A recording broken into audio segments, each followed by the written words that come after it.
Imagine stepping into a courtroom where logic bends, the truth hides behind laughter, and justice wears a crooked smile. In today's case, we're not just observing a trial, we're peeling back the curtain on a story so bizarre it could only happen in real life. The courtroom is a stage for the unusual, and today we're diving into a case that challenges our conventional understanding of love, commitment, and what it means to truly marry. This is the curious tale of individuals who have chosen to marry inanimate objects.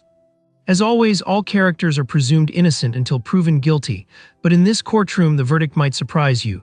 So sit back, lean in, and remember, in Court Spiral, reality is stranger than fiction. Let's dive into the case. Picture a bride in a white dress adorned with flowers standing before a judge, but instead of a groom she has an object by her side. This is not a scene from a comedy, but a reality for some individuals who have chosen to marry inanimate objects.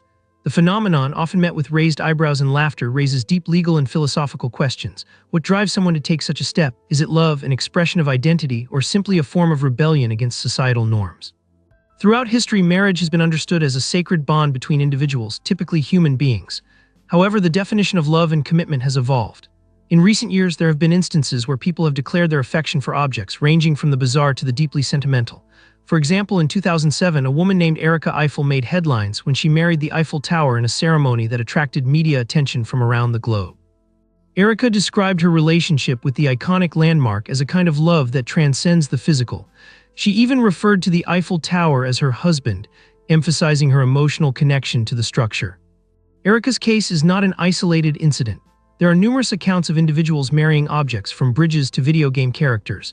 In fact, the phenomenon has its own term, objectum sexualis, which describes individuals who experience sexual and romantic attraction to inanimate objects.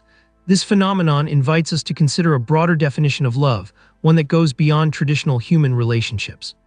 But how do the laws of our societies view these marriages? The legal landscape surrounding the concept of marrying inanimate objects is murky at best. In most jurisdictions, marriage is strictly defined as a union between two people. However, there have been instances where individuals have sought legal recognition for their unions with objects. The legal implications can be complicated. For instance, what are the rights of a person who marries an object? Can they inherit the object? What happens if the object is destroyed? These questions challenge our legal systems, which are not equipped to handle such scenarios. In some cases, individuals have sought to formalize their relationships with the help of symbolic ceremonies. These ceremonies often mimic traditional weddings, complete with vows and rings, even though they lack legal standing. This raises the question, if a marriage ceremony is performed, does that constitute a legitimate union regardless of legal recognition? The emotional significance of such ceremonies can be profound, even if they do not carry legal weight. For many, marrying an object represents a form of self-identity and acceptance, allowing them to express their love in a way that feels authentic.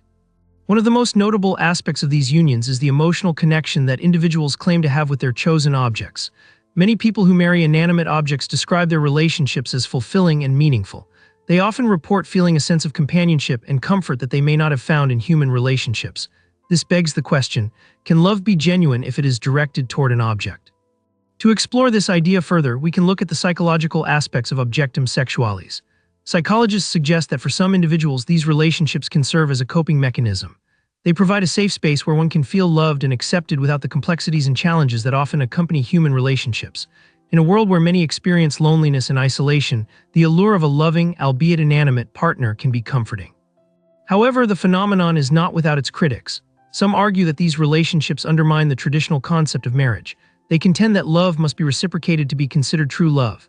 Inanimate objects, they reason, cannot reciprocate feelings, leading to a sense of one-sidedness that diminishes the value of the emotional bond. This brings us to an essential question: what does it mean to truly love? Is love defined by mutual feelings, or can it exist in a vacuum? The legal system often grapples with these questions, as seen in various court cases where individuals have sought to assert their rights over their inanimate partners. One notable case involved a man who claimed to have married his car. He argued that the emotional connection he felt was real and should be recognized by the law. The court, however, dismissed his claims, citing the lack of legal framework to support such unions. This illustrates the struggle between individual expression and societal norms, a tension that is particularly pronounced in the realm of marriage. Moreover, the implications of recognizing marriages to inanimate objects extend beyond individual cases. If such unions were legally recognized, it could open the floodgates for a myriad of unconventional relationships, challenging the very fabric of societal norms. This prospect raises concerns among traditionalists who fear that it could diminish the sanctity of marriage. However, proponents argue that love should not be confined to rigid definitions. and that the legal system should adapt to reflect the diverse ways in which people express their affections. In exploring these cases, we must also consider the cultural context. Different societies have varying attitudes toward love and relationships. In some cultures, the idea of marrying an object may be met with acceptance, while in others, it may be viewed as taboo. The cultural lens through which we view these unions significantly affects our understanding of love and commitment.